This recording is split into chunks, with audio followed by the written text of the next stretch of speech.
কই যাও? বাইরে যাব। কেন? থেকে কি করব? যা করো। আমি কি করি তুমি জানো না? না আমি জানি না তাই। হুম। হাত ছাড়ো, আমি যাব। একবার হাত ছেড়ে অনেক ভুল করে ফেলেছি, আর করতে চাই না। মানে? থাকা যায় না আমার কাছে, আমার সাথে? আমার হয়ে? থাকা কি একেবারেই যায় না? সমুদ্র, কেন এরকম করছ? যেই মায়া থেকে বেরিয়ে এসেছি সেখানে কেন আবার টানছ? পুরোপুরি বেরিয়ে কি সত্যিই যেতে পেরেছ? হুম, হয়তো। হয়তো হলে হবে না, বলতে হবে যে হ্যাঁ, আমি পুরোপুরি বেরিয়ে এসেছি। আর যেতে চাই না। তোমায় আর ভালোবাসি না সমুদ্র আহমেদ। আমি অন্য কাউকে, মানে স্পর্শকে ভালোবাসি। এটা বলতে হবে। হাত ছাড়ো। না, ছাড়ব না। এইটা বলেই কাছে টেনে নিল আর বলল, বলো যে তোমায় আর ভালোবাসি না। আমি যাব, আমাকে ছাড়ো। আগে বলো। হ্যাঁ, তোমাকে আগের মতোই ভালোবাসি, কিন্তু তোমাকে পেতে আর চাই না। কেন? তোমাকে খুব মিস করি, মাঝে মাঝে কান্না ও করি, কিন্তু বিশ্বাস করো, তোমাকে পাওয়ার আর কোনো আশা রাখি না আমি। আর রাখতেও চাই না। অন্যের সম্পদ আমার বরাবরই পেতে ইচ্ছে করে না, জানোই তো। মানে? আমি কার সম্পদ? রাইসার? বা আর যার হও, আমার না। অনেক আগে তুমি হারিয়ে গেছো আমার কাছে থেকে। রুহি, খারাপ লাগছে শুনতে, তাহলে ভাবো আমার কেমন লাগে। তুমি এত রাইসা রাইসা কেন করছো? আচ্ছা, বাদ দাও। সে জড়িয়ে ধরে কাঁধে মুখ গুজে বলল, রুহি, ভালোবাসি, অনেকটা ভালোবাসি তোমায় গু। আমি কিছুই বললাম না, চুপচাপ আছি। সে আবার বলল, রুহি, ভালোবাসি। দরজায় টোকার শব্দ হলো, দেখি রাইসা। রাইসাকে দেখে সে আরো শক্ত করে আমাকে জড়িয়ে ধরল। আমি বললাম, ছাড়ো, রাইসা এসেছে। তো? ছাড়ো, ও খারাপ ভাববে। ভাবুক। রাইসা ভিতরে ঢুকে ভূত দেখার মতো আমার আর ওর দিকে তাকিয়ে আছে। আমি যত বলছি ছাড়তে, সে আর ও শক্ত করে জড়িয়ে নিচ্ছে আমাকে। এইবার শক্তি খাটিয়ে ওকে ছাড়ালাম আর বললাম, রাইসা আসো, ভেতরে আসো। সে এলো, কিন্তু বেশ কষ্ট পেয়েছে বোঝা যাচ্ছে। আমি বললাম, তোমরা গল্প করো, আমি একটু আসছি। সে আবার আমার হাত ধরে ফেলেছে। আমি বললাম, আবার কি হলো? কই যাও? সমুদ্র দেখে আসি। আঙ্কেল আন্টি কই গেলেন? যাওয়া লাগবে না, সময় হলে তারা চলে আসবে। এক দণ্ড বসো তো বাপু। বসে কি করব? তুমি বরং রাইসার সাথে কথা বলো, আমি আসছি। আচ্ছা যাও, তাড়াতাড়ি এসো। হুম। এই রাইসা, তোমরা গল্প করো, আমি আসছি। বাইরে গিয়ে দেখি আঙ্কেল আন্টি কার সাথে জানি কথা বলছে। লোকটার পিছন পাশ দেখতে পাচ্ছি, সামনের দিকটা দেখতে পাচ্ছি না। আমি উল্টো সাইডে, পিছন পাশটা খুব চেনা চেনা লাগছে। সামনে হেঁটে গিয়ে দেখি লোকটা আর কেউ না, স্পর্শ। আমাকে দেখেই বলে উঠল, আরে রুহি যে, তুমি এখানে কেন? কার কি হয়েছে? সমুদ্রর অ্যাক্সিডেন্ট হয়েছে, তাই এসেছি। ওহ। হুম, এনারা আঙ্কেল আন্টি, সমুদ্রর মা বাবাকে দেখিয়ে দিয়ে। ওহ। এখন কেমন আছেন উনি? ভালোই আছে তো, আপনি এখানে যে? আমার বাবা এখানকার ডাক্তার। সিহাব আহমেদ সমুদ্রকে বাবাই দেখছে। ওহ তাই? হুম। চলুন একবার সমুদ্রকে দেখে আসি। হ্যাঁ, অবশ্যই চলুন। আমি আর স্পর্শ একসাথে রুমে ঢুকলাম। স্পর্শকে আর আমাকে একসাথে দেখে সমুদ্র খুব রেগে গেছে, কিন্তু সে বুঝতে দিচ্ছে না। আমি তো ঠিকই বুঝে গেছি। কেমন আছেন সমুদ্র? স্পর্শ, এই তো ভালো, আপনি? আমিও ভালো আছি। তা স্পর্শ সাহেব এখানে কি মনে করে?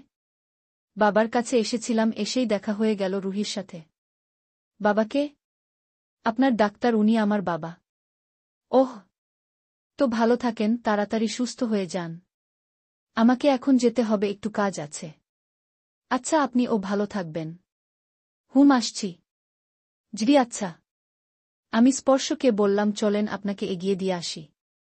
এইটা শুনে সমুদ্র মনে হয় আমাকে কাঁচাই খেয়ে ফেলবে এমন লুক দিয়েছে। স্পর্শ বল, হুম চলুন। করিডোর দিয়ে হাঁটছি, স্পর্শ বলে উঠল, রুহি একটা কথা বলল। জি বলুন। এই সমুদ্রই কি তোমার ভালোবাসার মানুষটা? হুম। কিছুক্ষণ নীরব থেকে, ওহ, এখনো কি তাকে ভালোবাসো? হয়তো। সেও তোমায় ভালোবাসে, তাই না? জানি না, আর জানতে ও চাই না। বাবা বলল, সমুদ্রর নাকি জ্ঞান আসার পর থেকেই রুহি রুহি করেছে। অজ্ঞান অবস্থাতেও। হুম, আমিও শুনলাম। বলতে বলতেই বাইরে চলে এসেছি। সে গাড়ির কাছে গিয়ে বলল, আচ্ছা আসি তাহলে গু। হুম। রুহি? জি বলেন, আমার ভালোবাসা কি অপূর্ণই থাকবে? সব কিছুর পূর্ণতা কি পায়?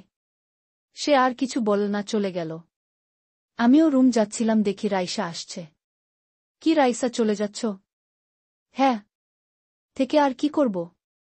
মানে? কি করতে চেয়েছিলে? হেসে হেসে বললাম, কিছু না, মুখ কালো করে, বলেই চলে গেল। খারাপ লেগেছে বোধ হয় ওর আমাকে আর সমুদ্রকে ও ভাবে দেখে। আন্টির কাছে শুনলাম সমুদ্রকে নাকি আজই ছেড়ে দিবে, ছেড়েও দিল। আমরা বাসায় আসলাম, সে তার রুমে গিয়ে বসল। আমি খাবার নিয়ে গেলাম। আন্টি বেশ ক্লান্ত, কাল সারারাত তার চিন্তায় ছিলেন, তাই এসেই ঘুমিয়ে পড়েছে, প্রেসারটাও বেড়েছে। তোমার কি দরকার ছিল স্পর্শকে এগিয়ে দিতে যাওয়ার? জি দরকার ছিল। কি দরকার? তোমাকে সব বলা লাগবে? হুম, বলা লাগবে। তুমি রাইসার সাথে কেন গল্প করছিলে? ওহ, এসেছিল আমার সাথে দেখা করতে। তার সাথে কথা না বললে এটা অভদ্রতামি হতো। এক্স্যাক্টলি, এটাও অভদ্রতামি হতো। আমি না গেলেও ওটা খারাপ দেখাতো, তাই গেছিলাম। এটা নিয়ে আমি আর কোনো কথা বলতে চাই না। নাও, এটা খেয়ে নাও, ওষুধ খেতে হবে। নাহ, খাবো না। তোমার ইচ্ছা, রেখে গেলাম, খেলে খাও, না খেলে নাই। এত জোর করতে পারবো না। জোর করতে বলছে কে? তুমি তো ব্যস্ত তোমার স্পর্শকে নিয়ে। আমাকে নিয়ে তো আর থাকবা না। হুম, এই তো ভালো বুঝেছ। হুম, আমি ভালোই বুঝি। তো এবার নিজের ভালোটা বুঝে খেয়ে নাও। ওষুধ আছে কড়া ডোজের। খাইয়ে দিবে? তাহলে খাবো। হুম, দিচ্ছি, বসো। দাও, হা করে আছি। হাতটা ধুয়ে আসি। ওকে। এই নাও, হা করো, রুহি। হুম, বলো, বিয়ে করবে আমায়? না। কেন? এমনি। এমনি কেন? খাওয়ার সময় কথা বলতে নেই। আচ্ছা, বলবো না, শুধু এইটুকু বলো, কেন বিয়ে করবে না?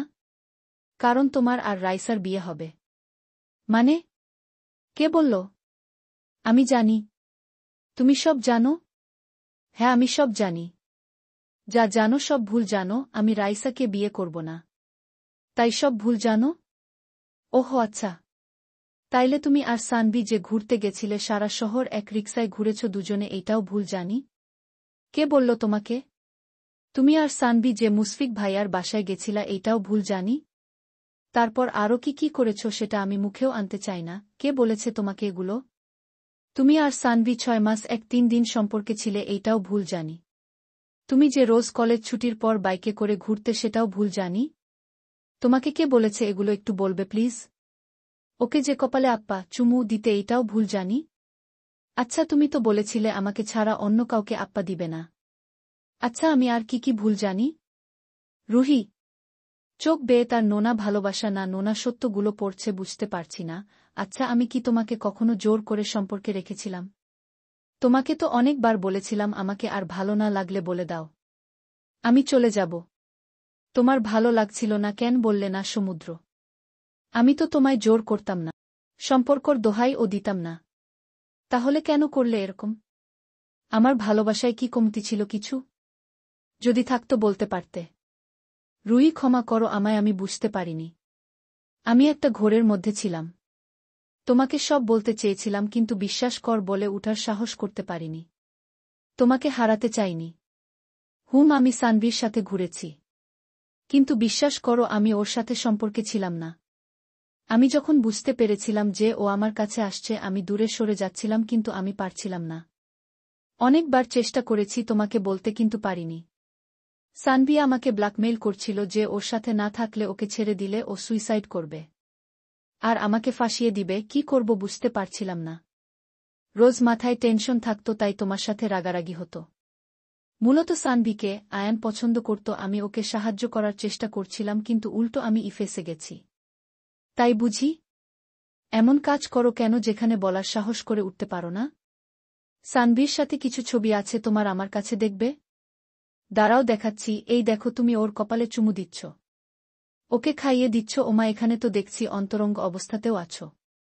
কে দিয়েছে ছবিগুলো তোমাকে? শুনো তাহলে, আমি আয়ানের সাথে বাজি ধরেছিলাম, তাই ওইসব করেছি। একদিন সবাই ট্রুথ অ্যান্ড ডেয়ার গেম খেলছিলাম, ও আমাকে ডেয়ার দিয়েছিল যে সানভিকে চুমু দিতে হবে। তাই কপালে চুমু দিয়েছিলাম সেদিনই বুঝতে পারি সানভি আমার প্রতি দুর্বল হয়ে যাচ্ছে। তাই সরে আসতে চাইছিলাম কিন্তু অনেক সময় লেগে গেছে। সরে এসে দেখি আমি তোমাকে হারিয়ে ফেলেছি। অহ তাই? আর কত মিথ্যা বলবা? ভালো লাগছে গো কথাগুলো, একটা কাজ করো তুমি বরং এটা দিয়ে একটা নাটক বানিয়ে ফেলো, অনেক হিট হবে। বলেই রুম থেকে বেরিয়ে আসছিলাম দেখি রাইসার বাবা এসেছেন, আমাকে দেখে মুখটা কালো করে ফেলল। তাও তাকে সালাম দিলাম। সে বলল সমুদ্রকে ডেকে দাও। একটা দীর্ঘ নিঃশ্বাস ফেলে আবার সমুদ্র রুমে ঢুকলাম, দেখি সে কাঁদছে। কেমন জানি একটা খারাপ লাগা কাজ করা শুরু করেছে। আমাকে চলে যেতে হবে। এই মায়ে আর পড়া যাবে না। আমি ক্রমশ মায়ে ঢুকে যাচ্ছি। নিজেকে শক্ত করে বললাম, তোমাকে রাইসার বাবা ডাকছে। যাব না বলে দাও। মাথা নিচু করে সে দেখা করতে এসেছে, না গেলে বিষয়টা ভালো দেখায় না। সে তাকিয়ে থেকে চোখ মুছল, আমি চলে আসলাম, আমার পিছু পিছু সেও এলো। হেই ম্যান, কেমন আছো? জি আছি, আর কি? আপনি? ভালো আছি আমি। শুনো, তোমার মা আর আমার ওয়াইফ বান্ধবী হয় জানো তো নাকি? হ্যাঁ জানি। শুনো, তোমার মা আমার মেয়ে মানে রাইসাকে বেশ পছন্দ করেছে। তোমাকে ও আমার বেশ পছন্দ হয়েছে। যদি রাজি থাকো তোমাদের 4 হাত এক করে দিতে চাই। সে আমার দিকে তাকিয়ে আছে। আমি স্তব্ধ বা ক্রুদ্ধ। কেমন জানি লাগছে, বুঝতে পারছি না। কিন্তু কেন লাগছে? আমি তো এটাই চাইতাম। তাহলে আজ এই পর্যন্তই, পরবর্তী পর্ব পড়ার জন্য আমন্ত্রণ রইল।